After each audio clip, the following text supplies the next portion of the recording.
Today, we're going to be talking about how you add some security to the items that you're caching in your content delivery network. And we're going to be focusing on AWS CloudFront. There are some similar capabilities in some of the other CDNs. We'll talk a little bit, or at least I'll mention the capabilities that are available in Azure and in the Google Cloud and how they are a little bit different, but provide some of the same protections. There's one thing that's kind of unique that I added to this presentation because I thought it was interesting. With CloudFront, you can use CloudFront functions, but those are a little bit more limited. With Lambda Edge, which has been around for longer than the CloudFront functions, we can actually do authorization on a user basis, versus with signatures, it's a little less granular, where we're signing based on certain attributes of the request. And so we'll talk a little bit more about those two different features. Hold on a second, I gotta get the focus back on the slides. So today we're going to talk a little bit about what content delivery networks are and some of the security concerns. We're going to go over the origin protection that's available in CloudFront, and then some of the signing capabilities, specifically signed URLs is what we're going to be talking about. We'll do a demo of what the signed URLs look like and how they're configured. We'll take a look at that in the console. And then we'll go over the different request and response types that you deal with in a content delivery network and how you would integrate authorization at the edge. The Lambda functions, which are serverless functions, are going to be running at the edge of your network, right? So, within the content delivery network, there's edge locations. That's where your caching appliances are, and that's where those serverless functions are going to actually run. And so they can run closer to your user and provide that authorization over the content that's stored in those edge cache locations. Versus if you were running a regular Lambda function that wasn't an edge function, that would run back closer to your origin or whatever region you create the function in, which wouldn't be able to protect that cached data since it's out at your edge location. And then we'll do a demo based on a kind of a blog article that Amazon has. I had to update it a little bit because it was a little bit dated, and some of the Lambda function versions didn't work. So I do have a reference to the S3 bucket that contains the updated code to run this if you want to try it in your environment. And so we'll do a demo of that authenticated access as well, which is going to parse a JSON web token to determine whether or not the user is authenticated with Cognito and allow it to access some private content in CloudFront. And then I'll leave some time as well for questions and answers. Please use the Q&A section for your questions if you want to add some questions there. All right. We have content delivery networks that help us reduce the load on our origins, which an origin could be a web server, it could be some sort of object storage like S3 in AWS. But that's not the only thing it does, right? It reduces load on our origin, but the other thing it does, and probably more importantly, is it reduces the latency for certain objects that our clients are going to be pulling from that origin, where it doesn't have to come all the way back across the world to get to our web server or our object storage to pull down a massive JavaScript file for our big, front-end web applications now that are single page that have these large JavaScript files. Also, mobile applications tend to use those larger JavaScript files. There's media, our images and our videos are getting larger and larger all the time as we get better and better resolution and quality. And so this allows us to set up our infrastructure in such a way that we leverage not only the different cloud regions that are available, but also these cloud providers, even if they don't have regions in certain countries or certain geographic areas within the country, they'll add these edge locations, which are smaller data centers that have these caching proxies that will cache that data so that our customers get it closer to their location. They're not having to go back across the ocean, across some of the bandwidth constrained links to get to the data that they need to display the application or the image or the video on their devices. And there are third-party content delivery networks like Akamai and Cloudflare and Fastly, but then the cloud providers also have their own. Now, some of the cloud providers like Azure, they'll have the Microsoft version of the CDN, but then they'll also partner with some of the third-party content delivery networks to provide an offering. And the reason I mention that is in order to get signing, which we're going to be talking more about for protecting the cached content, you have to be on the premium version, which is actually through Verizon. And so their token signing is actually through the Verizon network. And when you go in to configure your CDN in the Azure portal, you have to link over, there's some sort of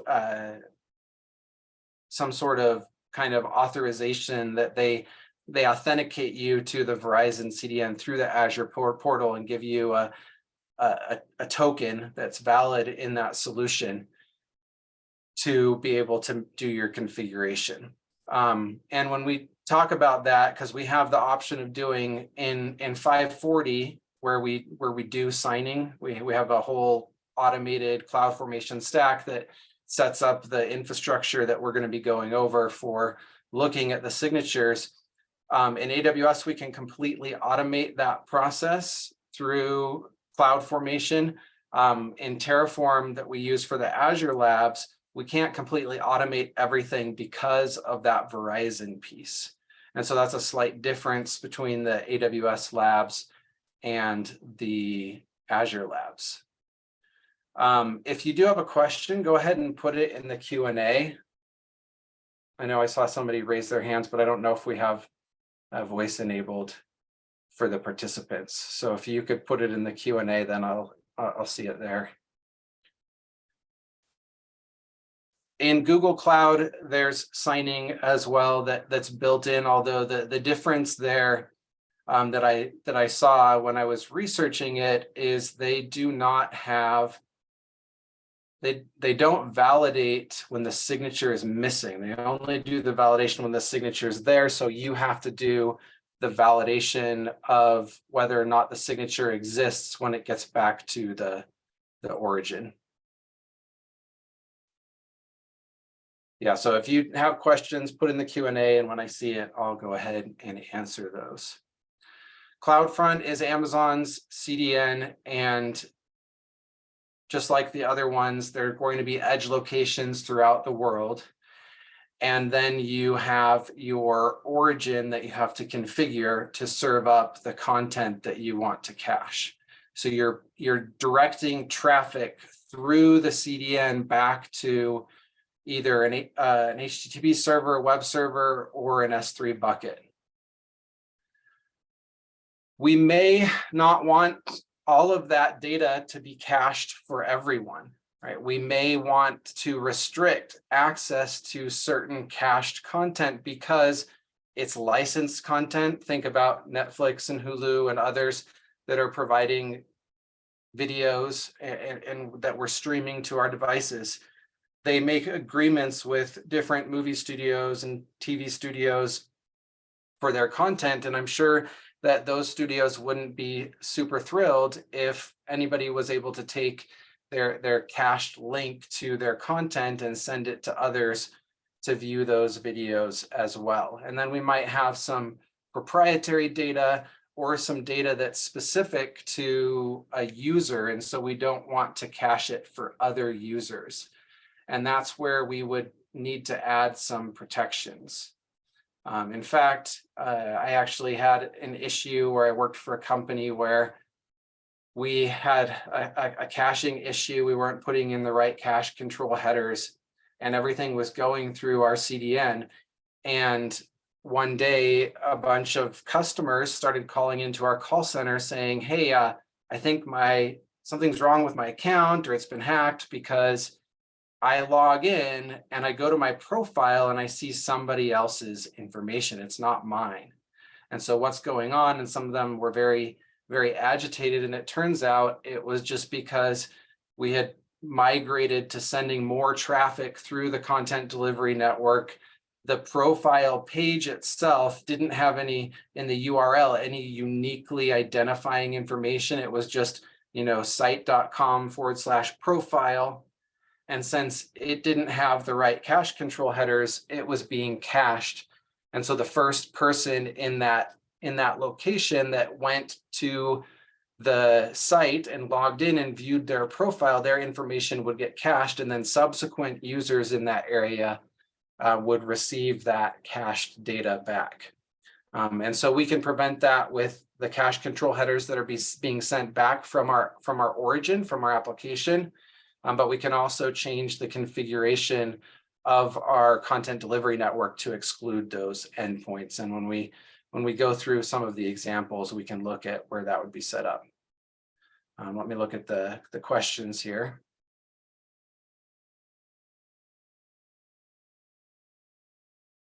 Okay. Yeah.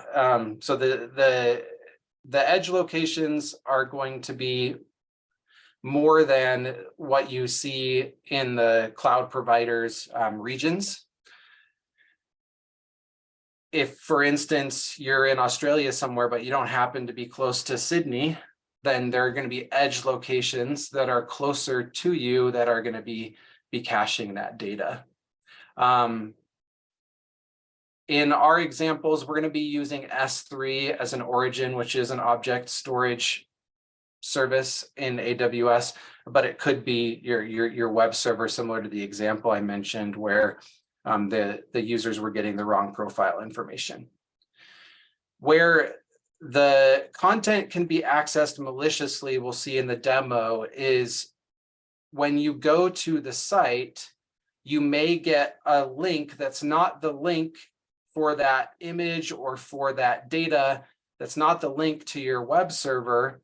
If you're not using custom domains, it's the link directly to the CDN. Even if it is the link to your web server, if you're going through the CDN with a custom domain, if somebody takes that URL and sends it to somebody else, they can get to that cached content as well.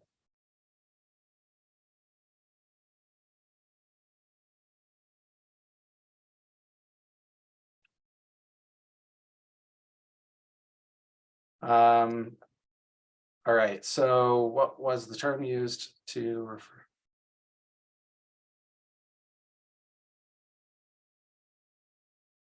So the data is cached. There's no specific term really for caching it at the edge location. It's just the edge nodes are the ones that are caching that data. It's a cache, they're caching proxies that are set up at each of these edge locations. And that's where the data is getting cached. You can select, at least in CloudFront, to have there's different classes, and based on the class, you get more or fewer edge locations, where the traffic, if you choose the lower class, right, is only going to get cached within the United States, Canada, and Europe, instead of some of the other more remote, I don't know if call more remote, but instead of the other countries, right? And so then if you have users from countries outside those countries, they would traverse the internet back to one of those countries where we do have the edge locations based on the class that we paid for, and they would get the information from the cache. And then the origin, so there's the edge locations that are caching the data, and then the origin is where we store the data. So hopefully that answered your question. there.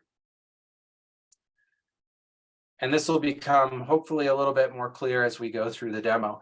The other protection that we can add within our CDN, in some cases, not all, I think Google CDN has this and AWS does as well.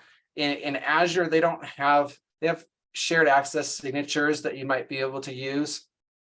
But the way we do it in 540 in the lab is there's an API that we can call to get Verizon's list of IP addresses for their edge locations.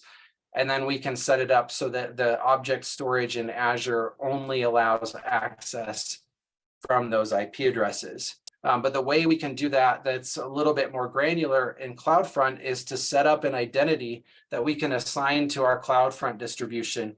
And they have another way of doing this now that's a little bit newer, where you can set up policy that specifically references your CloudFront distribution ARN, which instead of assigning the identity, you just reference that ARN in a conditional statement. And then you can set it up so that your origin only allows access from that, in this case, origin access identity, which is like a EC2 instance profile that you're assigning to your distribution, or from that specific CloudFront ARN. And I'll take you through that configuration when we look at the console. This is the bucket policy that you would set up to restrict that access.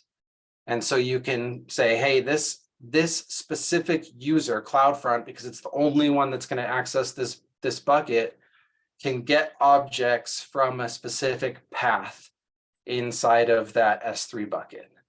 And that's how you can restrict it down to so that somebody can't go around your caching appliances and go directly to the origin.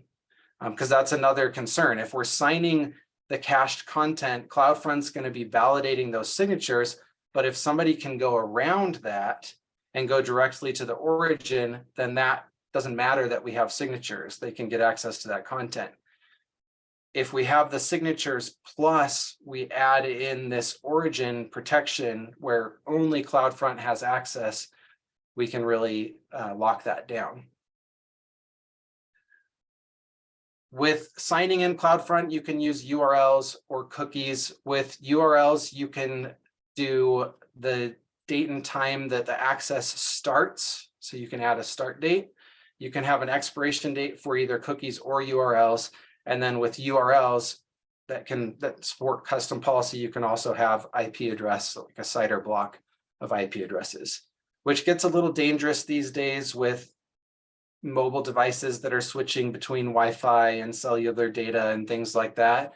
So I don't see it being used as often in the signatures anymore, but it is there if we want to provide more granular signatures. In order to set these up in CloudFront, you have to have a key pair. It uses public-private key pairs. In Azure's CDN, they use a symmetric key, which is actually Verizon's CDN. They use a symmetric key, but in AWS, you have to have a key pair. There's two ways of generating those, one that's been around for a long time, and then a newer one, which is the one that's recommended. With the CloudFront key pair, you have to sign in as a root user and go under your user's menu, go to security credentials, and then you can create a key pair.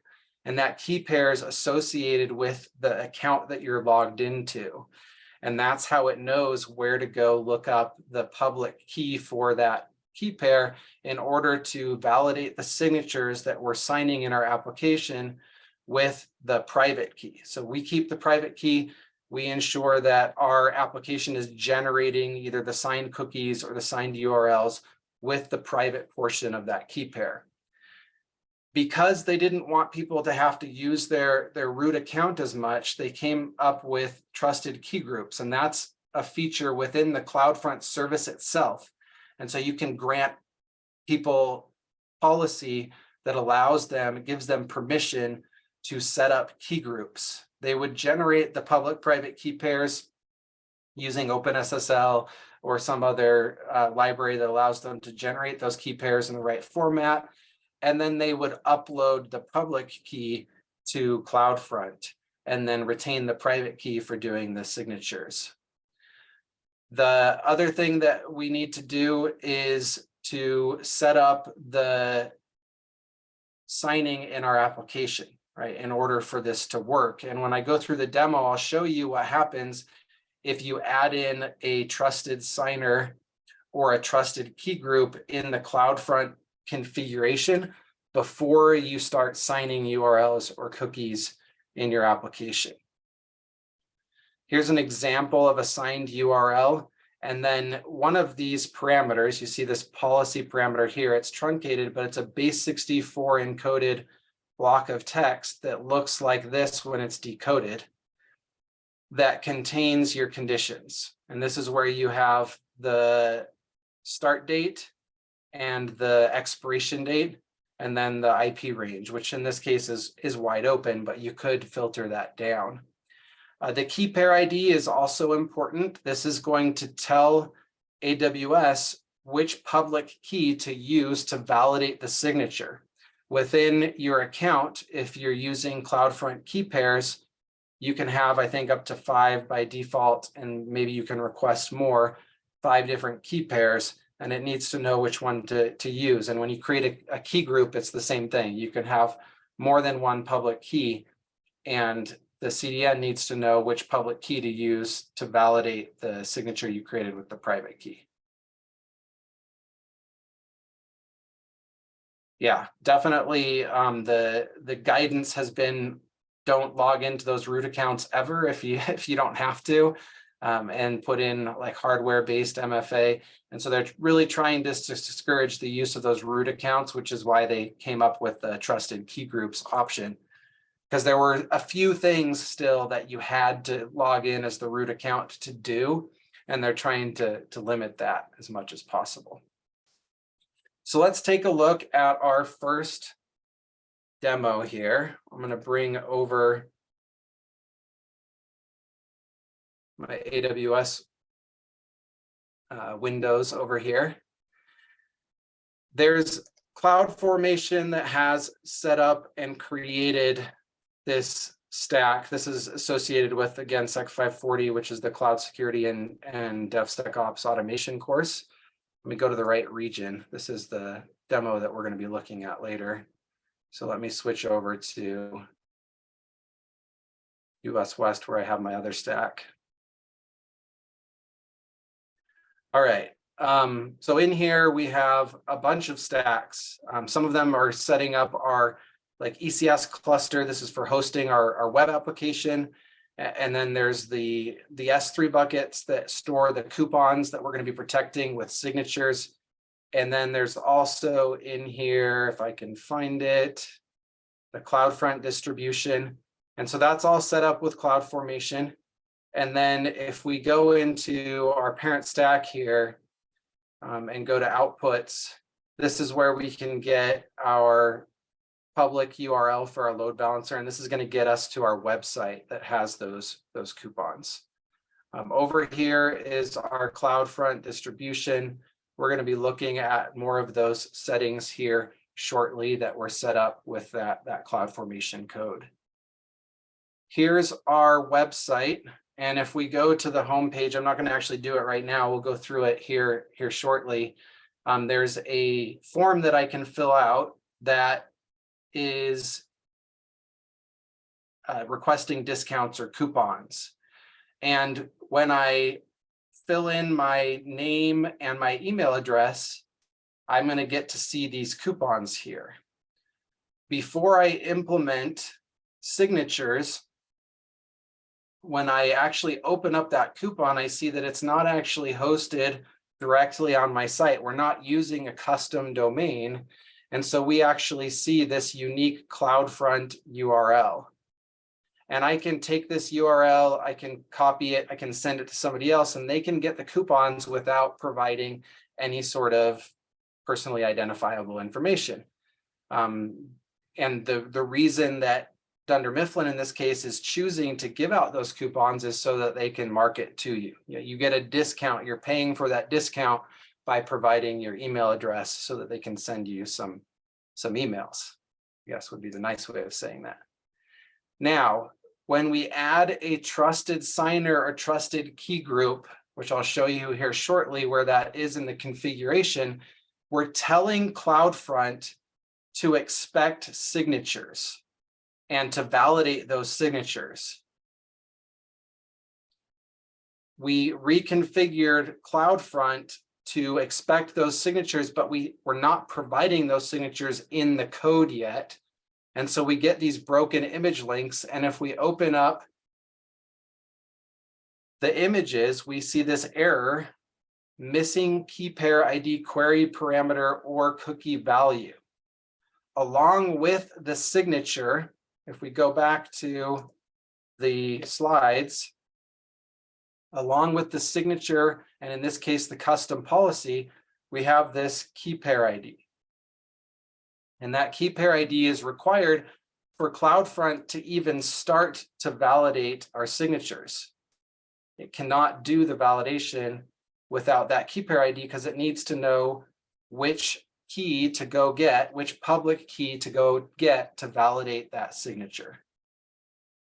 So that's why it says, hey, you've told me to validate signatures, but you haven't provided a key ID that I can go get the public key to use to validate the signatures.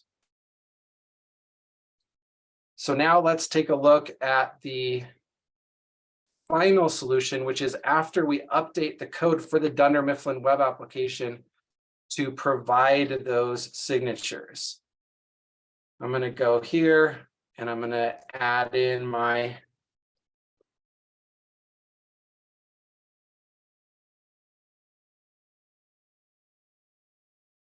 email address, sign up.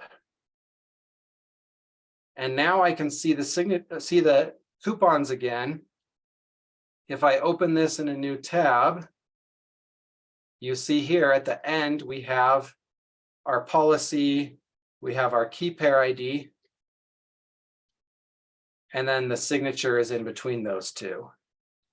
Now, one thing I want to show you is that if we change anything in this policy, I'm just going to change one of the base 64 encoded characters because that's part of the signature, we're going to get an access denied.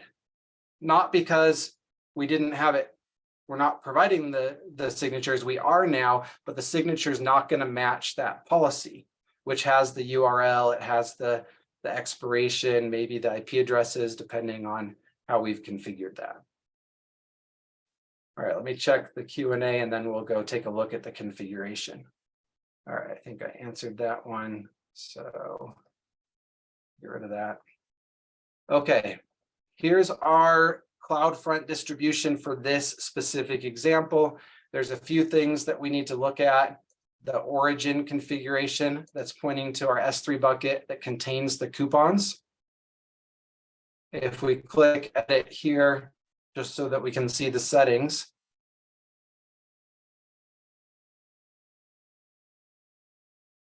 Give it some time to load. All right, here's where we've configured our origin access identity.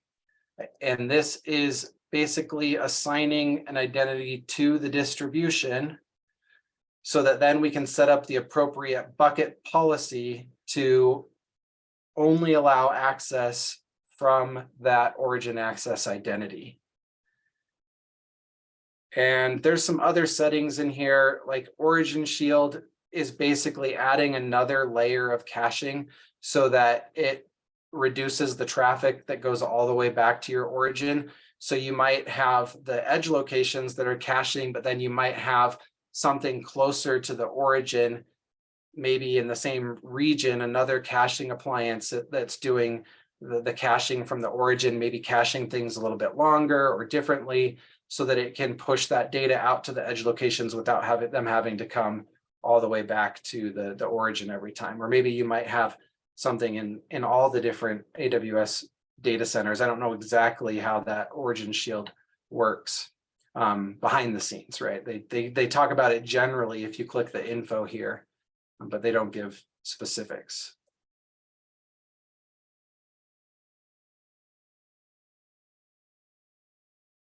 All right, that is the origin configuration.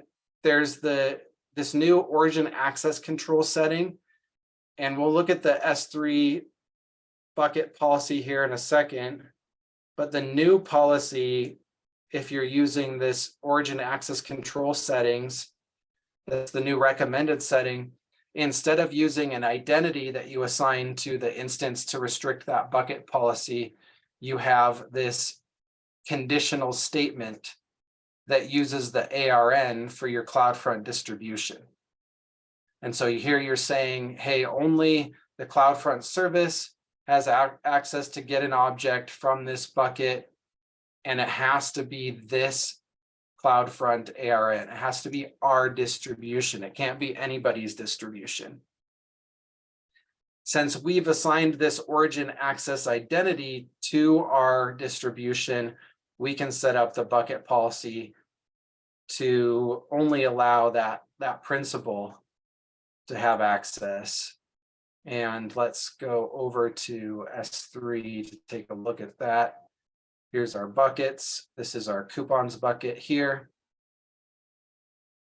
And if we go to permissions, here's the principal of our origin access identity that has access to get objects from the coupons bucket, or from the coupons folder in our bucket, I should say, to be more specific. Now, the other configuration that we have to look at, because that's just protecting our origin, making sure people can't go around our CloudFront distribution that has the signature validation and go directly to the origin or that S3 bucket to get those coupons. We also have behaviors. In the behavior configuration is where we set up the CloudFront distribution to expect or validate signatures. We're telling it, in this case, to use our trusted key group to find the key ID that we pass in the key pair ID, to find that public key, and then validate the signatures that we're passing in, or hopefully passing in. Right? If we don't pass it in, it's going to just block it, and we'll get that missing key pair ID. Or if we're providing a key pair ID, but the signature doesn't validate, maybe it's the wrong key pair ID, or we just are not matching, the signature is not matching the policy because something's been tampered with, we'll get that access denied message. So this is the key group. Where the key groups are set up is over here within the CloudFront service itself. You upload your public key that you create locally with OpenSSL or some other library, and then you add that public key to a key group, and this is the key group that we're referencing in our policy. And you can have multiple public keys here, which is why we need to pass in that key pair ID. Now, real quick, before we move on to other topics, let me pull over where you would set up a CloudFront key pair. And so here I am logged in as a root user for another account here, and this is a CloudFront key pair, and I can click create CloudFront key pair. It's going to create the public private key pair for me. AWS is going to do that. I'm going to download the private key, and then I can only download that private key the one time. I can get the public key whenever I want, but the private key I only get once. They're not storing it. That's what we want, right? We should be the only ones with access to that private key, and that's what we use to create those signatures. Since we're the only ones that have it, we're the only ones that are able to generate valid signatures. And I kind of went through and reconfigured, because we can switch over our CloudFront configuration. Let me just go back to our distribution configuration here. Under behaviors, if I want to use CloudFront key pairs, instead of pointing at a key group, I'm going to point at my AWS account ID. And since that's a separate account than the one I'm using here, I would have to go to this trusted signer configuration, uncheck self, because it's not this account, it's my other account that I have root access to. And then I would add in that AWS account ID here and save it. Now, instead of using the key pair ID and looking that up inside of the key group that I referenced, it would come to this AWS account and look up the key ID there. And I went through the other day and did this with both of the different keys. Let me see if I can find it now.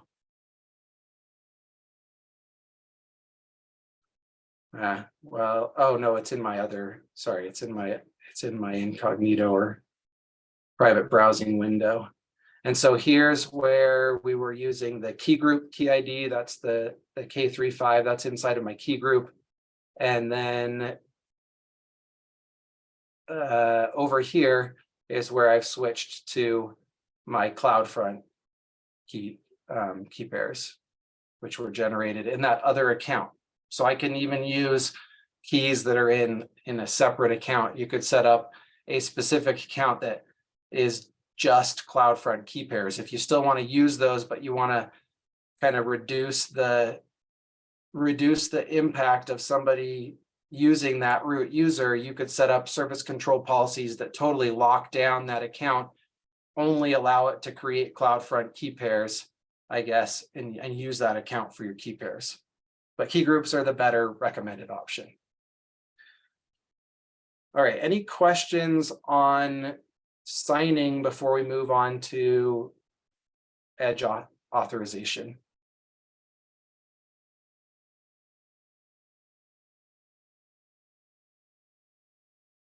All right, let's take a look at edge authorization, because I think this was pretty cool and could be even cooler. The example is not the prettiest example, but I didn't have time to make it prettier. With CloudFront, it's a caching proxy. What that means is there's two requests and responses that we have to know about, or that we're dealing with. First is the client side request, what's called the viewer request and response. The end user is going to make a request. It's going to go to CloudFront. That request is going to get, mostly likely it's over HTTPS. It's going to get decrypted, terminated at the proxy. And then it's going to create a new request, which is called an origin request, back to the origin. Assuming that thing that we're requesting is not in the cache, there's going to be an origin request that goes back to our origin server. And then the origin server will respond. That data will get cached if it's set to be cached. And then the response will be sent back to the client in the viewer response. So there's the viewer request response. That's the client talking to CloudFront. And then there's potentially, if the data is not cached, the origin request response. So that origin request response is not going to happen every time unless we have caching disabled, which you can do. You can set up some things to never be cached. And that might be what we want if we're doing authorization on that content. But we may want to still authorize the content without having to go back to the origin every time, because if we're going back to the origin every time, we could just do the authorization there. But that is an option. And I'll show you, if we have time, I'll show you how you can configure that to not cache the data so that we can make changes more quickly to that cached content.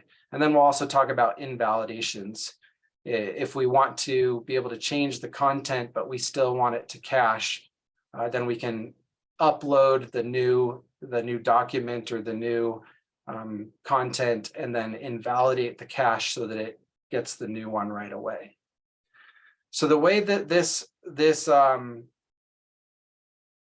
of quick start works with AWS, the end user is going to authenticate to the Amazon Cognito service, which is a way of having user setup and profile management and authentication and even some authorization to make that handled by Amazon instead of having to handle it directly in your application. It's a way of kind of more easily adding that functionality to a lot of your applications. Similar to like Auth0, it would be kind of the closest corollary to Cognito. I mean, Okta as well, but Okta is more SAML-based authentication, where Cognito and Auth0 use more OAuth and bearer tokens and JWTs. And so that's why I say they're a little bit more similar. I think Okta may have that capability as well. Okta owns Auth0 now, so those lines are blurring a little bit. So the user authenticates to Cognito, and then what we're going to do is when the user goes to CloudFront to get access to some content, there's going to be a Lambda function that checks and validates that JSON web token to make sure it exists before it allows it access to some private content in an S3 bucket. Now, there's also public content that has, our JavaScript files or cascading style sheets and other things related to this website. That's going to just happen and get cached and be fully accessible the whole time. But there's some private content where we're going to use this Lambda function to validate the JSON web token that's created by Cognito in order to determine whether or not we should allow access to that content. Now, in this case, Cognito is the one that has the private key that can sign the JSON web token. Sorry, let me think about that. Yeah, yes. And then what we're doing is we're taking the public portion of that key and giving that public key to Lambda, this Lambda function, so that it can do the same signature validation that would happen when our application or Cognito is validating that JSON web token. So let's take a look at this solution now.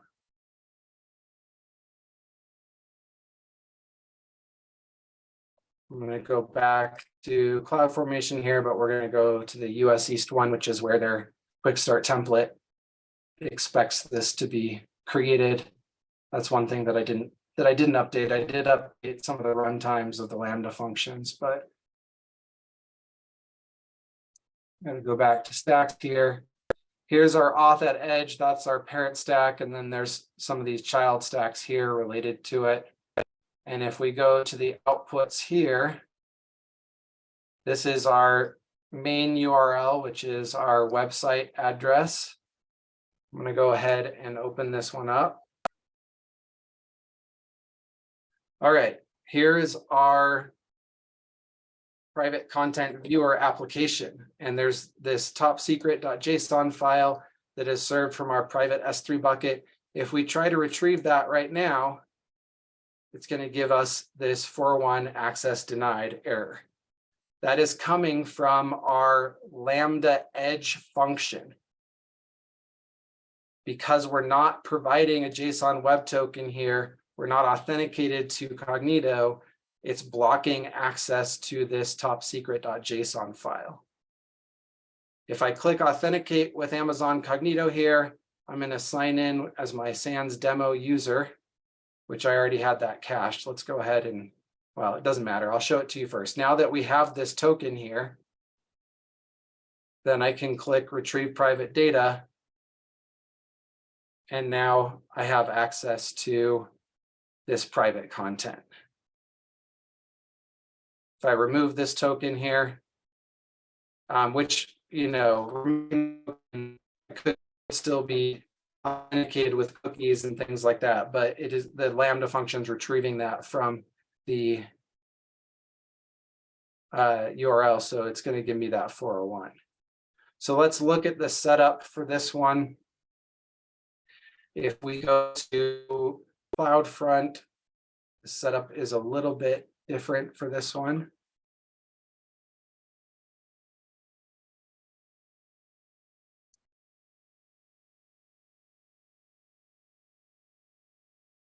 Let's see if we have any origin protection on this one. I actually did not look at that.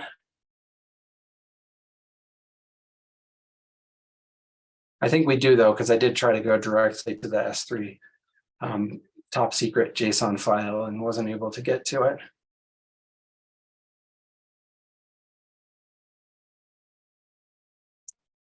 All right, yep, we do have an origin access identity that we're using, and then the corresponding bucket policy would be only allowing access from this bucket.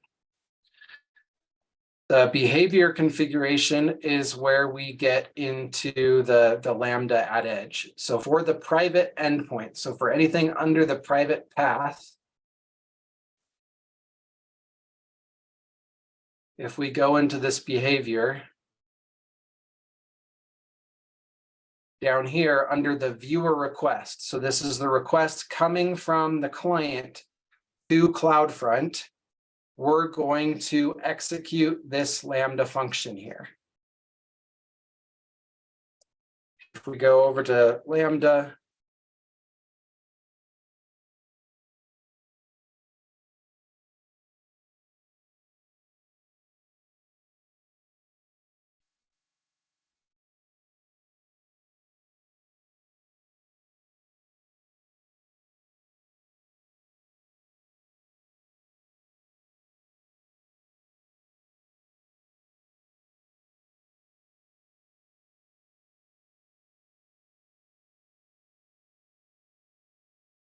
got to get to the right region here.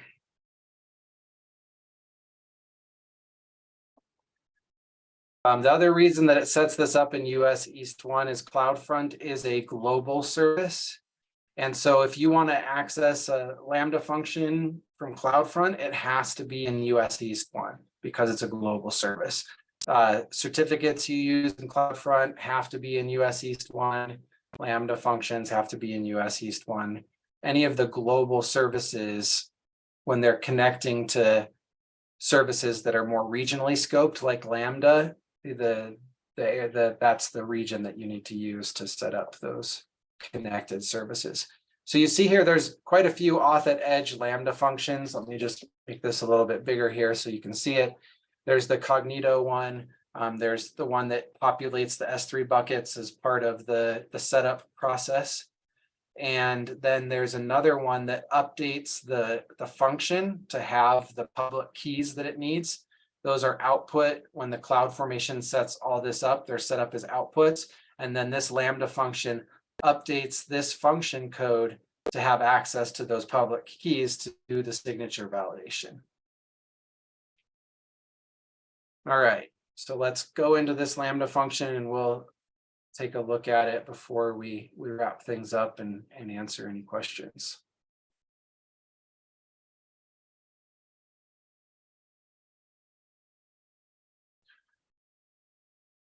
And this is where if you download directly from their blog, and I'll put the links in the chat here shortly for the blog itself on how to set this up, and then my S3 bucket that has the updated code.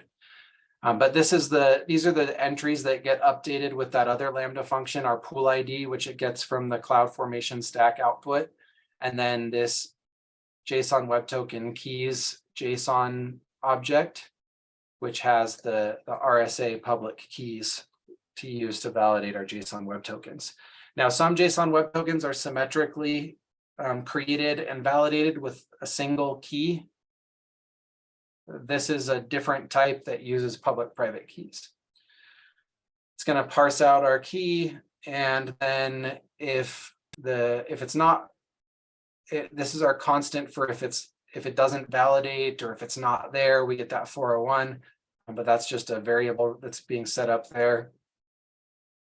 If there's no authorization header, it sends back that 401 response, and then it's going to pull out the JSON Web Token. Now, in the real world, you should never log JSON Web Tokens, but this is their sample application and they do log it. Bad practice, I just want to call that out. Here's where it tries to decode the JWT. It's not validating the JWT, it's just decoding it. But if it's not the right format, if it's not base 64, or if it's corrupt, then it's going to send back a 401. Then it downloads from the payload, the issuer, which is your user pool. If that doesn't match the user pool up above, then it gets a 401. And then if it's not an access token, you get a 401. If the key ID doesn't match one of our private keys, then it's going to get a 401. And then down here, the final step is to actually do the validation, because this is the most expensive piece, right? Is to do the signature validation. It's got to regenerate that signature, or not, it's got to validate the signature. If it was symmetric, it would be regenerating the signature and matching it. But since it's asymmetric, it's going to be performing a slightly different action, but it'll use the public key to validate the signature on the JSON web token here in this step. If it passes, if it successfully verifies, then it will return back the content. If not, it will send back that 401 response that we saw with the pop-up box. And so that is how we can add authorization, like user-based authorization, to our cached content, where signatures are a little less granular, right? It's an expiration date, which means anybody can use that URL for as long as it's valid, but at least it's not valid forever.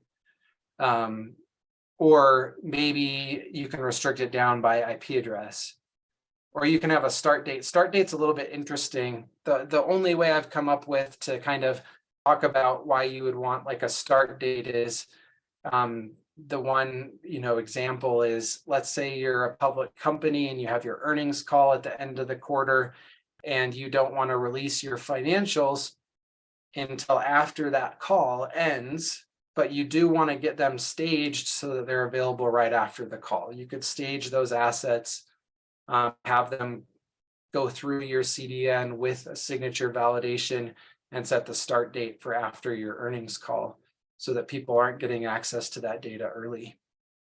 But there might be other reasons for having that start date as well.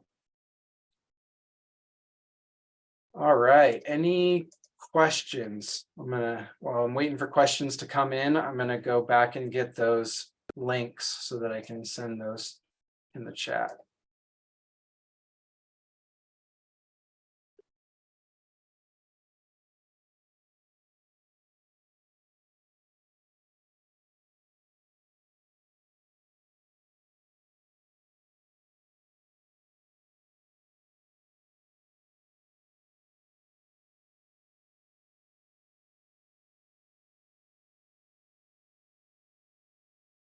All right, there is the blog article on how to set this up, and then also the updated template, because they're using a version of Node and a version of Python that's no longer supported for their Lambda functions. And so I had to update those. Fairly simple to do, but then you have to store those templates somewhere so that you can deploy your stack. There's another blog article that they have that actually uses, I think, does authorization based on cookies. But that one's a little bit more tricky because you have to set up a custom domain so that your cookies are sent through the CDN. If they're separate domains, then the cookies are not going to be sent to the CDN.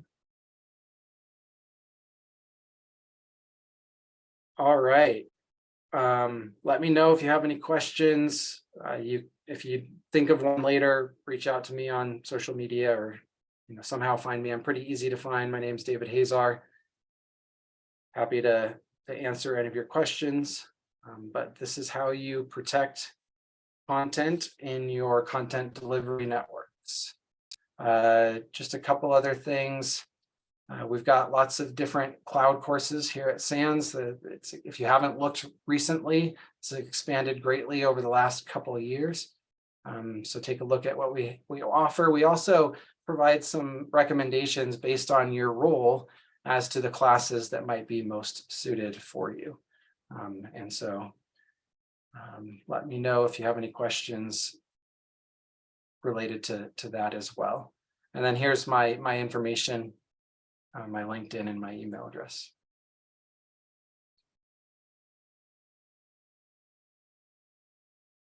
All right, thank you, everyone. Have a great day.